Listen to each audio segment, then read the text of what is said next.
Good Tuesday morning, YouTube. How you guys doing today? So last night, I was running around these YouTube streets, and I stumbled upon a group of men on O'Shea's broadcast channel. I had never heard so much Coonin, Shuckin, and Jivin and weakness in my life, and it led me to think about how it was back in the day of Malcolm X, back in the day of Stokely Carmichael, back in the day of H. Rap Brown, Dr. King, and many others. And because those men were speaking strength, they were not speaking weakness. Of the president of this United States, Orange Face himself, while he is speaking chaos and raging war on his own countrymen, you have black people out in the street shaking hands and hugging police officers, black men and black women, when these people are your natural enemy. As long as you get a pat on the head from Uncle Charlie, from the man, from the cracker, it seems that our people will be okay. Stokely Carmichael once said that we came to this country as Africans. It took us 400 years to become Negroes, and even less time than that, I say, to become weak, docile, meek niggas. Not all of us, but especially the men, because these are the men that are never going to get us anywhere, and we, quite frankly, are running out of time. So what I wanted to do this morning was play for you what it sounds like, what it sounded like when our men, the men in our community, when our black men were not speaking peace, they were speaking war and pride and strength and black power. So first I'm going to play for you a little bit from the Honorable Malcolm X, followed by H. Rap Brown and Stokely Carmichael. Far too long. So you have to speak their language. The language that they were speaking to Mrs. Hamer was the language of brutality. Beasts they were, leading her. The two Negroes, they weren't at fault. They were just puppets. You don't blame the puppet, you blame the puppeteer. They were just carrying out someone else's order. They were in someone else, under someone else's jurisdiction. They weren't at fault. In a way they were, but I still won't blame them. I put the blame on that man who gave the order. And when you and I begin to look at him and see the language he speaks, the language of a brute, the language of someone who has no sense of morality, who absolutely ignores law, you and I then learn how to speak his language and we can communicate. But we will never communicate talking one language and he's talking another language. He's talking the language of violence and you and I running around with this little chicken pecking type of language and think that he's going to understand.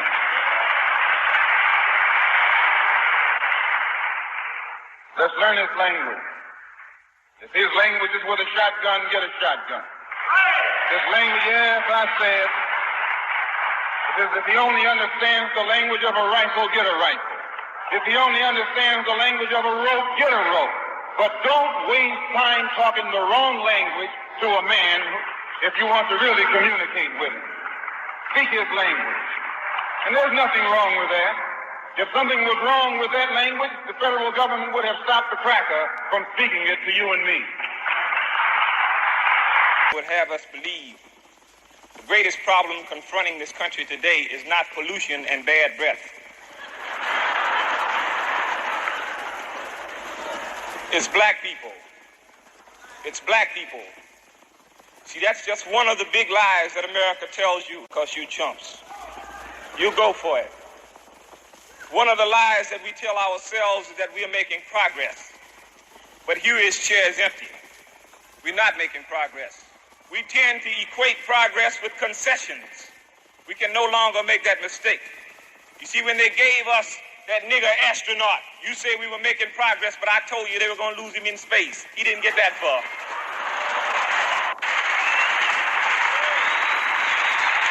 You put Adam Powell in office and you couldn't keep him. What you think they're going to do with Thurgood Marshall when they get tired of him? They gave you Walter Washington of Washington, D.C., and you said we were making progress. That's not progress. See, it's no in-between. You're either free or you're a slave. There's no such thing as second-class citizenship.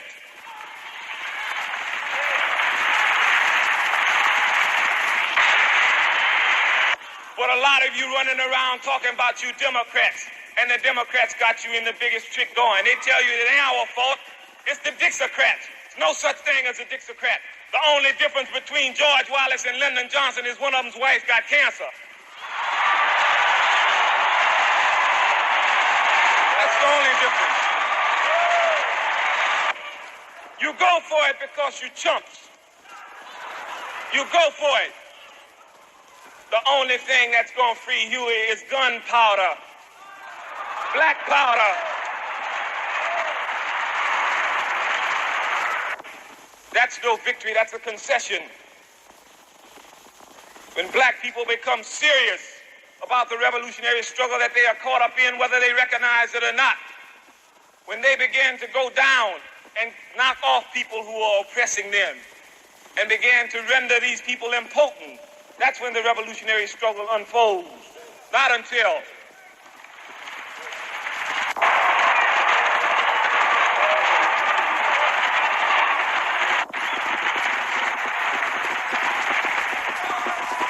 We have to recognize who our major enemy is.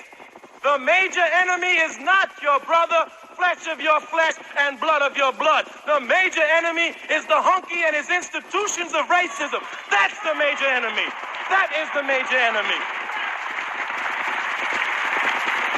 And whenever anybody prepares for revolutionary warfare, you concentrate on the major enemy. We're not strong enough to fight each other and also fight him. We will not fight each other today. We will not fight each other. There will be no fights in the black community among black people.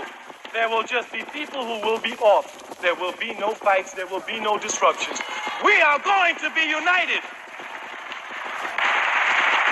We must begin to develop, number one, and this is the most important thing we can do as a people. We must first develop an undying love for our people. Our people. Our people. Our people. We must develop an undying love as is personified in Brother Huey P. Newton. Undying love for our people.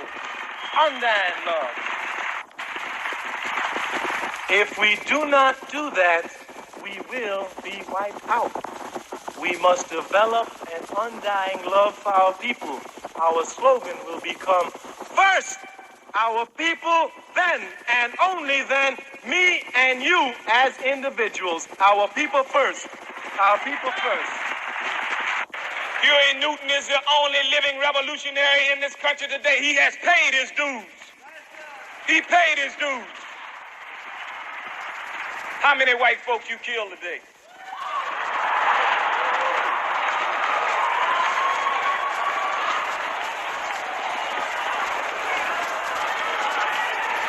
But you revolutionaries, you are revolutionaries. Che Guevara says it's only two ways to leave the battlefield, victorious or dead. Huey is in jail.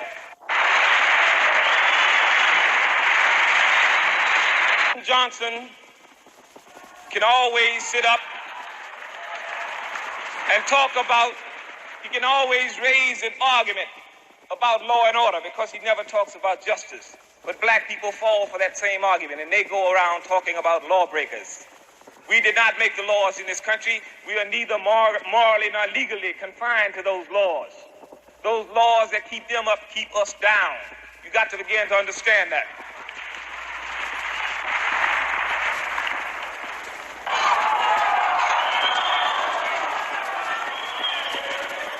And in ending, I want to end in the Swahili saying. It says, Lasima Tusinda Bila Shaka, which means we shall conquer without a doubt.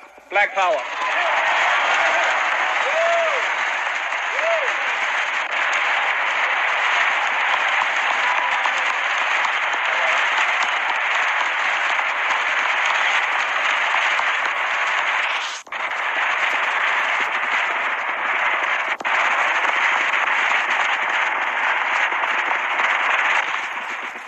And so in talking about Brother Huey Newton tonight, we have to talk about the struggle of black people, not only in the United States, but in the world today, and how he becomes part and parcel of that struggle, how we move on so that our people will survive America. All right. Therefore, we are not talking about politics tonight. We're not talking about economics tonight. We are talking about the survival of a race of people. That is all that is at stake. We are talking about the survival of black people. Nothing else. Nothing else. And he will consciously wipe us out. He will consciously wipe us out. Let us check World War II. He will not do it unto his own. Notice who he dropped an atomic bomb on. Some helpless yellow people in Hiroshima. Some helpless yellow people in Hiroshima. If you do not think he's capable of committing genocide against us, check out what he's doing to our brothers in Vietnam. Check out what he's doing in Vietnam. We have to understand that we're talking about our survival and nothing else. Whether or not this beautiful race of people is going to survive on the earth. That's what we're talking about. Nothing else. Nothing else. If you do not think he's capable of wiping us out, check out the white race. Wherever they have gone, they have ruled, conquered, murdered, and plagued. Whether they are the majority or the minority, they always rule. They always rule. Always rule. And check out the pattern in which they move. They came to this country. They didn't know a damn thing about this country. The red man showed them how to adapt to this country. He showed them how to grow corn. He showed them how to hunt. And when the Indians finished showing it, he wiped them out. He wiped them out. He wiped them out. He was not satisfied. He went to South America. The Aztec Indians said, "This is our silver. This is our copper. These are our metals. These are our statues. We build them for the beauty of our people." After the Indians showed it to him, he took it and he wiped them out. He wiped them out. He's been able to make us hate each other. He has transplanted that hate and the love for each other for a love of his country. His country. We came to this country as black men and as Africans. It took us 400 years to become Negroes. Understand that. That means that the concept of a black man is one who recognizes his cultural, his historical, and the roots of his great ancestors who were the greatest warriors on the face of this earth. Africans. Africans. Africans. Many of our people's minds have been whitewashed. If a Negro comes up to you and you turn your back on him, he's got to run to the hunky. We're going to take time and patience with our people because they're ours. They're ours. All of the Uncle Toms, we're going to sit down and we're going to talk. And when they slap, we're going to bow. And when they slap, we're going to bow. And we're going to try to bring them home. And if they don't come home, we're going to off them. That's all. That's all.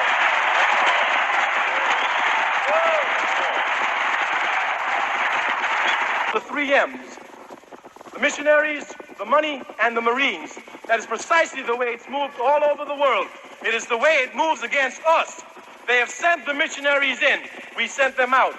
They have sent the money in with the poverty program. The Vietnamese and the Koreans are pulling the money out. The next thing comes the Marines. Comes the Marines. And if we're talking seriously, we get prepared for the Marines.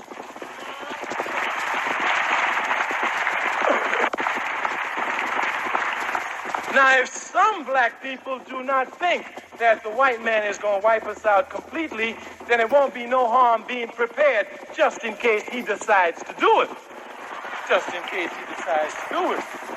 So there'll be no harm in us preparing ourselves for the Marines. Now, there's a lot of tactics we can learn. The VC is showing us the best way to get it done. Best way to get it done. And don't be afraid to say it. Tell them, yeah, you want the Vietnamese to defeat them because they're wrong from the jump. They're wrong from the jump. They're wrong. They're wrong. Don't get up there and play games with them. You ever see them on TV? Well, actually, we were wrong going into Vietnam, but we can't get out unless we save face. Just to save that hunky's face, millions of Vietnamese got to die. That's a lot of junk. If you're wrong, say you're wrong and get out. Get out. Get out. Get out.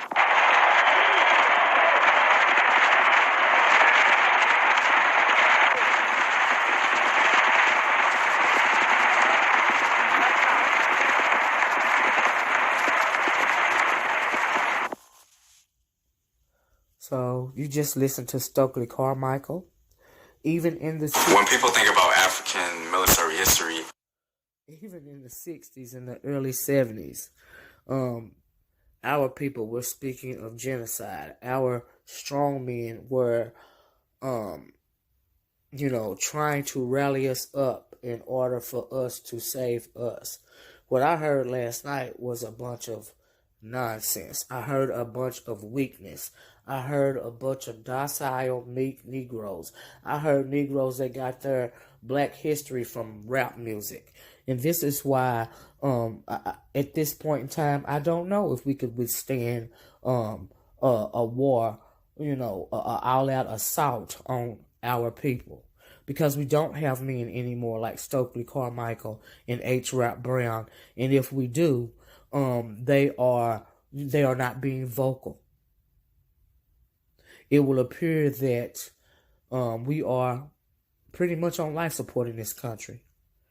Like I said, we have a president that is preaching war against us, while we are going around hugging the Anglo's neck, hugging the Patty Roller's neck, waiting for the Anglo to give us a pat on the head, going around praising the very man, the very orange-faced man that has decided that he wants to annihilate or eliminate us, while we go around cheering for him and supporting him.